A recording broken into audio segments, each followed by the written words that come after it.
Hi, today on Business Talk, we are to talk the economic of restaurant, recipe for flavors economics. So fine dining, once regarded as the pinnacle of culinary artistry, is marked by formal atmospheres, elaborate presentations, and high price points.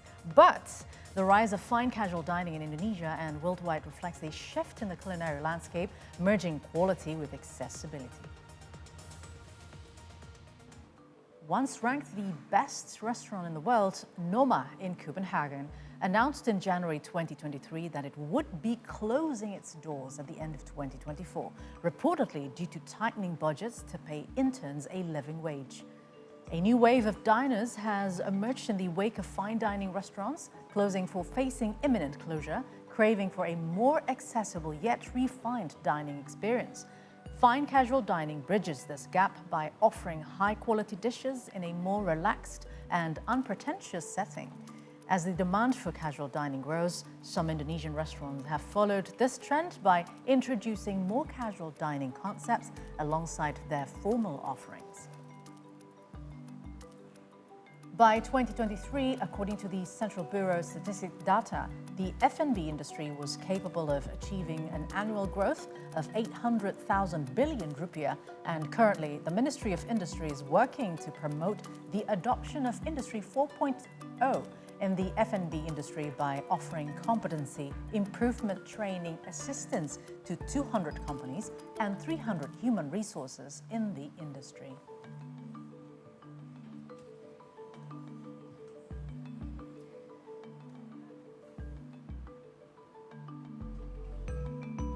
Now, from the bustling streets of Jakarta to the serene beaches of Bali, Indonesia's culinary landscape is as diverse as its islands, with a rich tapestry of traditional dishes and a growing wave of modern dining concepts.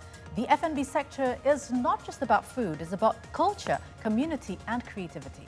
So, to discuss more about the challenges and opportunities in this dynamic industry, joining me, Restaurateur and also culinary author, Kevindra Soemantri. Hi, Kevin. Thank you for joining me here. Thank you so much. Glad to be back. Of course, and glad to have you. What's missing? It's the food, right? It's the food. Yeah. It's lunch hour. It's lunchtime. So, we know that in 2022, I have the data here, the F&B industry saw a 4.9% annual growth as per statistics in Indonesia's or BPS data. Yeah. And in 2023, the sector was able to reach 853.187 billion rupiah in annual growth. So that's, good. In your perspective, how's the industry looking like in 2024? So I see, as a restaurateur myself, that we are still on the tip of the iceberg. Because if you look at Indonesia as a whole, we talk about restaurant is always the reflections of what happened in the micro sector, right? So we see that the growth from the middle income to the upper class. We see the growth of from the low income to the middle class. And with that growth, you see that's the opportunity for the restaurant business. Food's always be there. That's why I see when lots of people say oh, I want to open a restaurant. I say this is the momentum. We are entering the golden age of F&B business. Right. And I'm not only talking about Jakarta or Bali that has been known for its endless offerings of restaurants, but also other cities like Bandung, Surabaya, Semarang. Lots of restaurant groups, they expand to those cities where previously they only focused in Jakarta or Bali perhaps. So you see there are demands there. You see there's buying powers there and people who is exposed finally to these kinds of culinary concepts. Yeah. And then Indonesia is it's an El Dorado of gastronomic in a global landscape. Right, I see that a lot of people just want to have the experience that on the restaurant, not like pandemic years. There you go. Yeah. So recent trends though show that consumers are more open to trying different food products or brands that suit their values, even on a tight budget. On the other hand, the shift creates opportunities for the companies. So how do you see the competition now? As you said, this is the time. So a lot of players, a lot of fish in the pond. Yeah, I see this as a food writer and also operator of restaurants myself now. Of course, when the opportunity is big, you see lots of new, new challenges.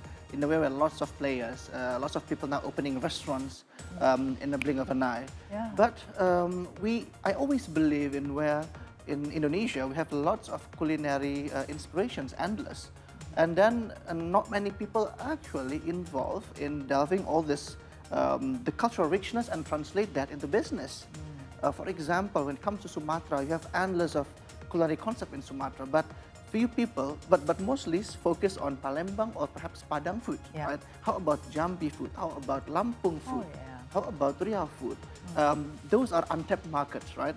And in Jakarta alone, you see lots of new generations rising up. The transfer of wealth from the baby boomer to the millennials and the millennials to the next generations. And that creates new market and new demand for the restaurants business. So I see that as a challenge, of course, because people's preference change really fast these days. And that's why we have to really look into trends, whether you like it or not, whether you're in fine dining or in a casual setting restaurant, you have to take care of attention on how your customer preference these days. Yeah, because that's where the potential is. That's where the business is, the potential is. That's right. So now let's talk about beverages industry. Yeah. We know that coffee is everywhere. Coffee. Well, we've seen tea, bubble teas, bobas, they come and go. Yes. But coffee from high end to the warung type is always there. Yes. So how do you see this phenomena, especially for Indonesians? I mean, kids, 10-year-old kid, they drink coffee already. Coffee with milk, right? Yeah, coffee with milk. Yeah, I think it's same with the food itself. People see food and beverage as an experience. In the hospitality and the luxury sector, people categorize, this expert categorize F&B as an accessible luxury. But something to access really fast, something accessible. You don't have to travel a lot. It's just a fast decision-making process. And it happens also with the beverages. Like when it comes to food, it's never complete only with food. Even in my restaurant, we plan to design this amazing beverage concept. And when people say that, oh, the beverage industry is now sort of plateau or declining, I don't see that. Because beverage is as important and as I think it's as delicious in terms of margin when it comes to business. Because when it comes to beverages, the margin would be like really high. Definitely, especially for iced teas. There you go. And possibilities are endless. You can access major audiences, mass public sectors, rather than restaurants that you have to segment different types of audience, like the high class, the middle class. But beverages, you can tap to many kinds of anyone, any people. Wow, I mean, I've seen coffee with sodas, with coconut water and everything. Yeah, the possibility is endless. Yes, so if you have to eat at a warung, for example, right? Let's talk about the book first. Yeah. In your second published book, you chronicles the wealth of stories found in Jakarta's dining and restaurant history. So how do you see Asia's dining scene nowadays? It's interesting because I spoke with lots of players and also experts in Asia's dining scene. They see that we all know about Japan, we already know about Hong Kong and Bangkok and Singapore as a dining capital of Asia for many, many years. But these days, lots of international foodies and gourmet, they're curious about new destinations, where to eat. And Indonesia turned out to be is the Asia's best kept secret when it comes to culinary, not only the traditional sense, but also in the restaurant level. So that's why I say like we are entering the golden age of F&B Indonesia, because not only the domestic demand, but also the international attention and demands for Indonesian culinary is now at the highest peak. Well, I mean, I've seen one of the programs, and she was eating the Singaporean laksa, and she said, well, one of the descendants of laksa is actually, it's coming from Indonesia as well. So that's great to note. I want to go back to the warung setting. Oh, so if you go to the warung, very traditional Indonesian, very casual. Where would you go? Which warung would you pick? And what would you order? Goodness. Warung. I have lots of warung that I really love. Especially the gutter side one. that's the sign of a good warung. But I like to go into like warung Tegal thing. Warteg. Warteg is always convenient. You can get anything, almost anything that you want, from soup, from deep fried things, from vegetables, fritters, everything all at once. My favorite is in Gandaria. They have this warung. Also, if you go to Bali, Jogja, oh goodness. It's a heaven for warung. It's a heaven for warung. I think warung is the ultimate formats of Indonesian eateries. Like it's the character of our culinary identity. Like hawkers in Singapore. Yeah. It's the identity of Singapore itself. Warung is the identity of Indonesia. And I do believe in the sense of business, there are still rooms to modernize or to popularize warung in the international level. Like what Singapore did with the hawker centers.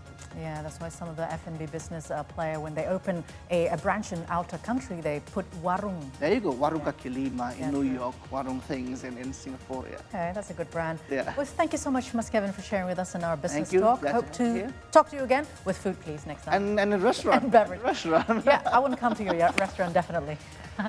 All right, so that was the business talk. You can stay connected with us on our social media. We are available on Instagram, X, and YouTube channel with handle at See Today News. We'll be back with more news, so stay tuned on See Today Business.